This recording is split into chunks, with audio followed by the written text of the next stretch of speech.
जैसे मान लो कोई व्यक्ति जाता है पट्टे लेने के लिए, पंड में इकट्ठे करता है, वो उसके सिर में रख दो तो उसे क्या लगेगा? बोझ लगेगा। ऐसे ही आपकी लाइफ के ऊपर, आपकी प्रेजेंट जो लाइफ चल रही है, जो स्पेंड कर रहे हो, आई हैव सीन, मैंने देखा है, there are lots of burden upon you. बहुत से ऐसे बोझ थे जो तुम लेके अभी तक चल रहे थे, तुम कैरी कर रहे थे, पर जैसे आज तुम इस प्रार्थना में शामिल हुए हो, मेरे परमेश्वर ने, मेरे खुदा ने, पवित्र आत्मा ने, यीशु मसीह ने उस बोझ को हमेशा के लिए खत्म कर दिया आपकी लाइफ से, यीशु के नाम में। आमीन, हालेलुया, हालेलुया। सो जैसे मैं यहाँ पर आपको प्रार्थना में लेके गया, मैंने आपको अपॉर्चुनिटी दी इस समय कि तुम खुद प्रेयर करो, तुम खुद परमेश्वर से बातें करो। मैं लीडिंग नहीं कि वहाँ यहाँ पर जब मैं आया मैंने बोला तुम जो तुम्हारे अंदर भरा हुआ है परमेश्वर के लिए, सुनो वचन को तुम्हें बड़े ध्यान से सुनना है। आज तुम्हारी रेवलेशन होगा और आज का वचन तुम्हें आनंद से भर देगा यीशु के सम्मान में। हालेलुया। मैं जैसे एंड्रू और आपको प्रार्थना में लेके और मैं देख रहा था कि पवित्र आत्मा पर्सनली, जितने यहाँ पर लोग बैठे हैं, पर्सनली पवित्र आत्मा उनके पास गया और उनके बोझ को क्या कर रहे हो, क्या कर रहा है? ले रहा। आज तुम बोझ के साथ वापस नहीं जा रहे, तुम पवित्र आत्मा की अनॉइंटिंग के साथ, उस बरूरी के साथ वापस जा रहे यीशु के सामर्थ्य नाम में। आमीन, हालेलुया। क्योंकि जब एक व्यक्ति के ऊपर किसी चीज का बोझ होता है, वो कभी भी परमेश्वर की ओर कंसंट्रेट नहीं कर पाएगा। तुम ऑलरेडी पाप में हो, पाप एक बोझ है। तुम कर्ज में हो, वो भी एक पाप है। तुम और परिस्थिति में हो, वो एक बोझ है, वो एक पाप है। जब ऐसे बोझ आपके ऊपर होते हैं, तुम कभी भी परमेश्वर को प्रसन्न नहीं कर पाओगे। परमेश्वर प्रसन्न कैसे होता है? जब तुम अपनी पर्सनल टाइमिंग को देते हो, तुम समय को स्पेंड करते हो, तुम परमेश्वर को जीवित कर अपने आप को जीवित कर बलिदान देते हो, तब परमेश्वर आपसे और मुझसे क्या होते हो? प्रसन्न होते। बोले हालेलुया। कितने लोग समझ रहे मेरी बात को? तो बोझ एक शैतान डालता है। इसलिए परमेश्वर का वचन कहता है, जब हम पढ़ते हैं book of Matthew chapter 11 verse 28 to 30, मत्ती का सुसमाचार 11 का 28 से लेकर 30 तक हम पढ़ते हैं। हालेलुया।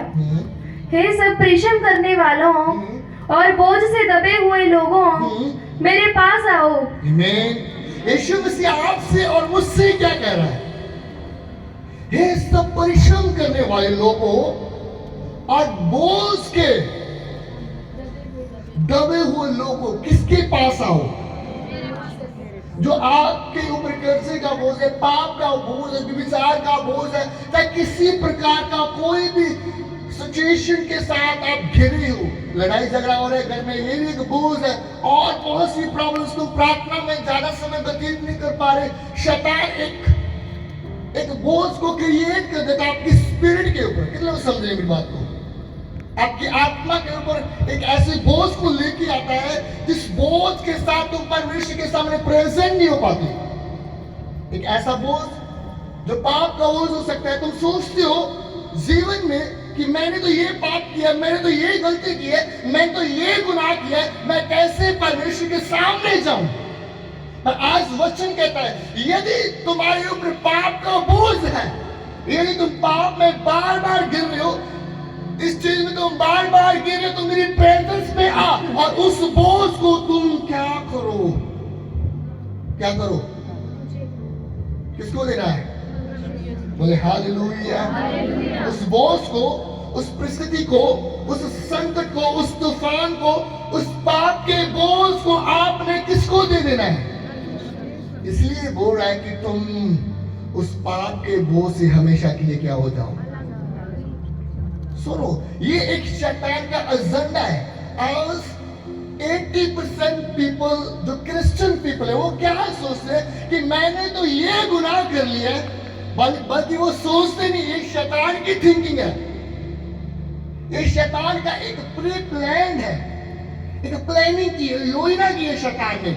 उसको पता है, मैं घुमाकर नहीं कहता, मैं सीधे बोलता हूँ, वो जब तुमसे छोटा सा कोई पाप हो जाता है, तुम्हारा हृदय दोषी ठहरने लगता है। ओह, तुमने बहुत बड़ा पाप कर दिया। और जब तुम परमेश्वर के प्रेजेंस में जाओगे, परमेश्वर की प्रार्थना को नहीं सुनेगा, परमेश्वर की प्रार्थना को, तेरी आराधना को, तेरे उपवास को, तेरी पवित्रता को, किसी चीज को ग्रहण नहीं करेगा। ये शैतान की एक मेन योजना है। आपके साथ भी ऐसा होगा। तुमने गुस्सा कर दिया है, परमेश्वर कहता है तुमने गुस्सा किया, उसी समय तू क्या कर, उस चीज को क्या कर, उस पाप को, उस गलती को मान कर क्या कर दे, छोड़ दे। और उसी समय उस बोझ को तुम किसको दे दे। पर हम जब प्रार्थना नहीं करते, शैतान उस पाप के बोझ को, उस नफरत के बोझ को हमारी लाइफ में, हमारी आत्मिक लाइफ में क्या करता रहता है, दिन प्रतिदिन क्या करता है, बढ़ाता जाता है। जैसे पहले 15 किलो का बोझ, फिर तूने प्रार्थना नहीं किया, उपवास नहीं किया, उस बोझ को तुमने परमेश्वर को नहीं दिया, फिर कितना कर देगा वो? 20 किलो का बोझ। पहले तुम ऐसे चलते थे, फिर तुम ऐसे चलोगे, फिर तुम गोलियां ही लगा देगा आपकी। यस और नो, ये रियलिटी है। तुम शैतान को बोला है, शैतान तुम मेरे परमेश्वर से बड़ा नहीं। यस, मैंने कोई पाप किया, मैं अपने परमेश्वर को बताऊंगा और कन्फेस करूंगा, क्योंकि उसका वचन कहता है तुमने कैसा भी, कोई भी तुमने पाप किया, यदि तुम नम्र होकर हृदय के साथ उस पाप को तुम मान लोगे, मैं स्वर्गीय पिता उस पाप को मैं क्षमा कर दूंगा। आमीन।